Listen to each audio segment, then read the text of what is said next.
it's not over until I win.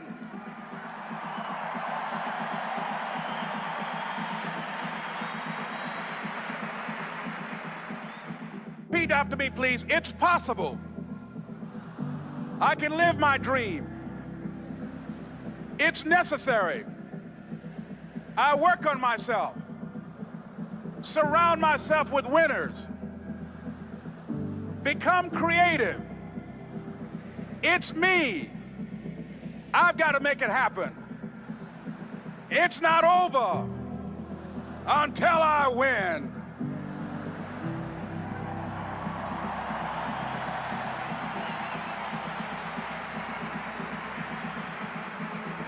The next thing that's important to know, yes, it's possible that you can choose your future and direct the course of your life as you run toward your dream. It's necessary that you have goals, that you write those goals down, that you plan, that you think constantly of how you can begin to improve what it is that you're doing. If it's your presentations, if it's your recruiting skills, whatever that is, it's also necessary that you look for ways to always find a way to pull it out when everybody else thinks that you're defeated. That you've got to take personal responsibility to know that in order to become successful, you've got to make it your personal business to do it. But the next thing, ladies and gentlemen, I want to share with you that some of you already know that it's hard. It's not easy. It's hard changing your life. It was hard when just over 3 years ago, in the Penobscot building in Detroit, Michigan, where I was operating my business, and I fell on some hard times, and I was sleeping in my office. It was hard coming into the lobby, and the security said, "Excuse me, Mr. Brown, can we see you for a moment?" And I said, "Yes," and I walked up to the counter, and he gave me an envelope, and he said, "Would you mind reading it here?" And I opened the envelope, and the envelope was from management that said, "This is an office tower. It's not a hotel. Please do not sleep in your office." And I said, "Excuse me, sir." I said, "I just work long hours in creating my business. I'm an entrepreneur. And right now things are bad for me, but they're not going to be this way always. And I just asked for the opportunity to continue to operate like I'm doing. I'm not trying to make this my home." And it was hard coming through the lobby. And sometimes they would laugh. There's a guy talking about becoming successful. And look at him. He's bathing in the bathroom upstairs on the 21st floor. He sleeps on the floor. Him and 2 other dreamers up there. Look at him. It was hard, ladies and gentlemen, coming to speak to people. And I was facing financial difficulties in my own life. I was behind on my bills and my dreams, and I'm saying to them, you can live your dream. It was hard, ladies and gentlemen.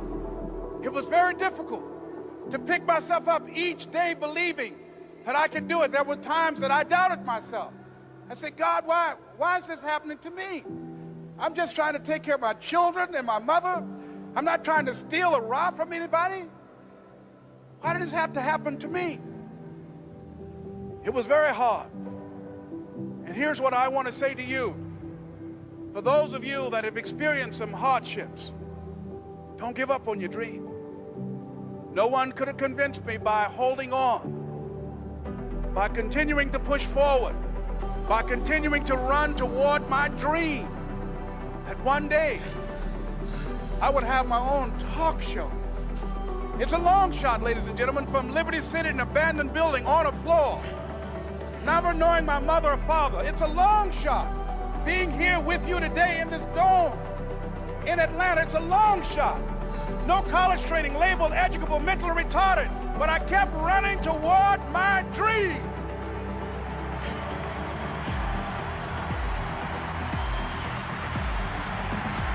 Don't stop.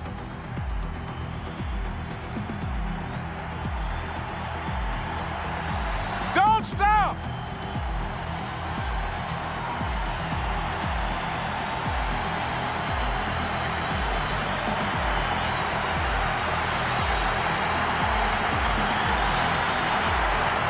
Don't stop running toward your dream.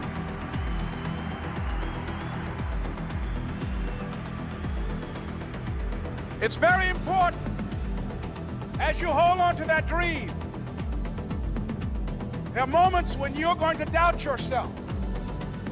There are rough times are going to come, but they have not come to stay. They have come to pass. It's very important for you to know that. Don't say I'm having a bad day. Say I'm having a character building day.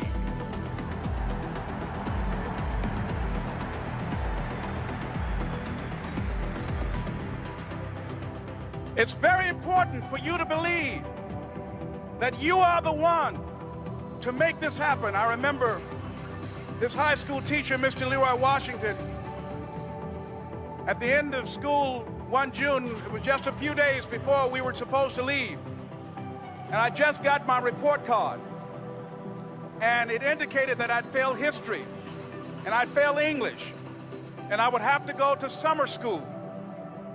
And I was feeling within myself that I was a failure, that I'm slower than most people in getting paperwork, and I was feeling down on myself and very negative. And Mr. Washington was giving a speech to the graduating seniors, and I was in 11th grade.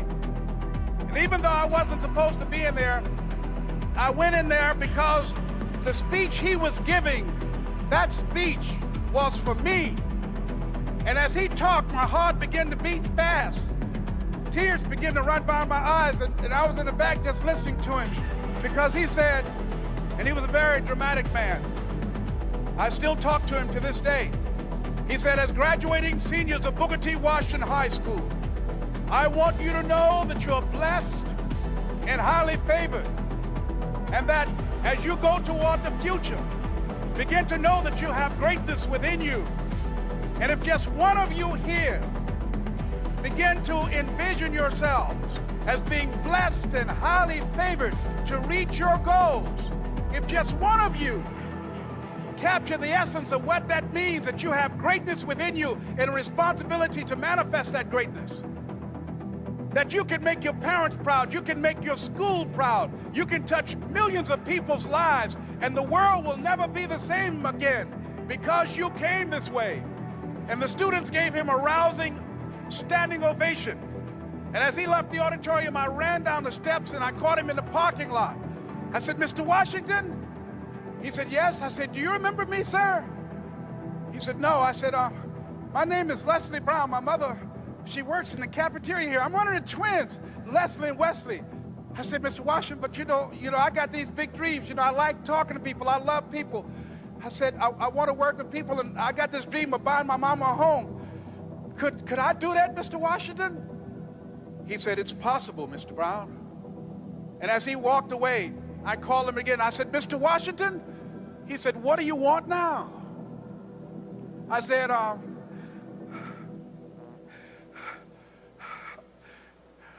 I'm the one, sir.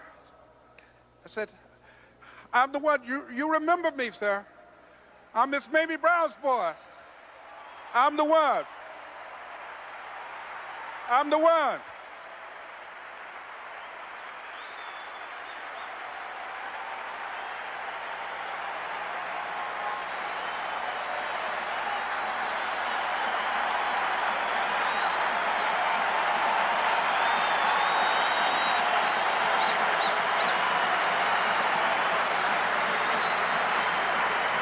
And you must feel that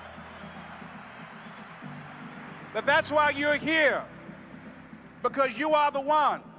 And I remember when PBS first played one of my specials called You Deserve, one Sunday afternoon in Miami, Florida.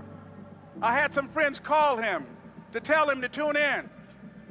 And he watched the program. He called me in Detroit, and I answered the phone. I said, hello. He said, may I speak to Les Brown, please? I said, who's calling? He said, you know who this is. I said, oh, Mr. Washington, it's you. He said, you were the one, weren't you? I said, yes, sir. He said, and you were so crazy. I said, I know, but I'm rich now.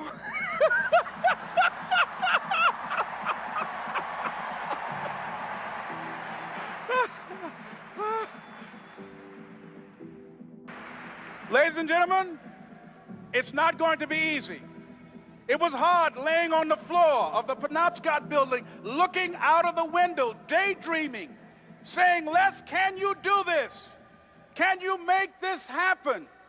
I used to listen to tapes day in and day out about See You at the Top, my great friend Zig and Dennis Waitley and different other motivational speakers, and Dr. Norman Vincent Peale and Dexter saying, don't let nobody steal your dream. I used to ask myself, can I do this? And something said within me, you're the one.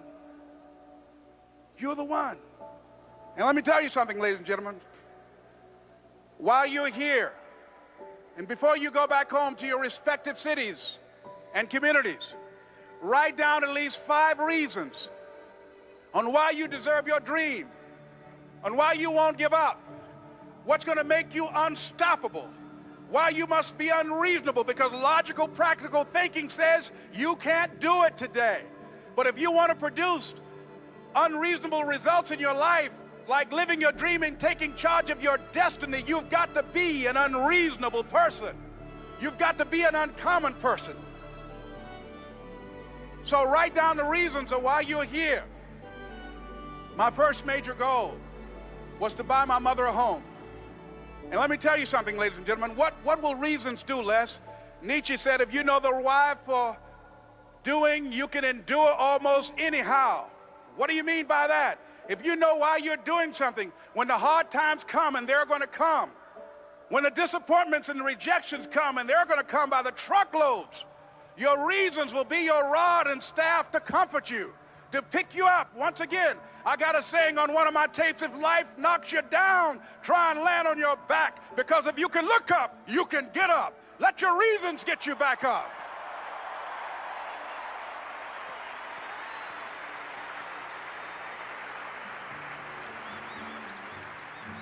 I remember when I bought the home for my mother, and she came out of the car. When I opened the door, I said, Mom, I think I know these people in this house.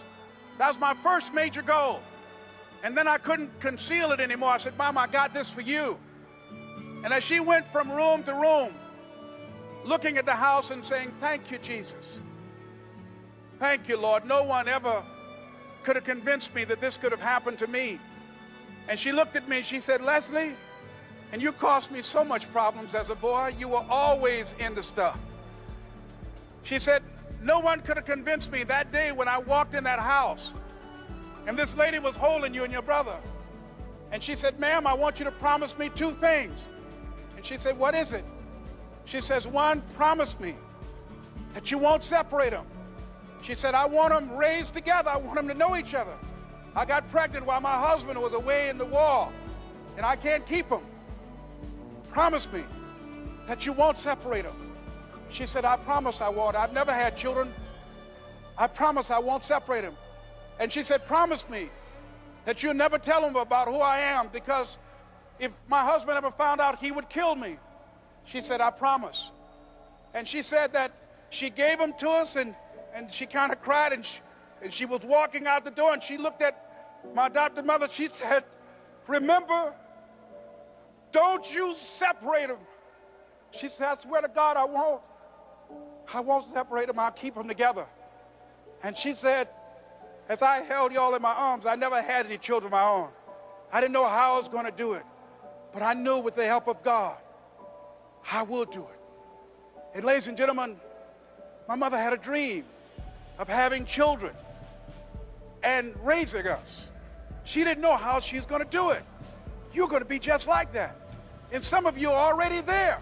Well, you don't know how you're going to make this happen, but you just feel within yourself some way, somehow, with the help of God, I'm going to make it happen.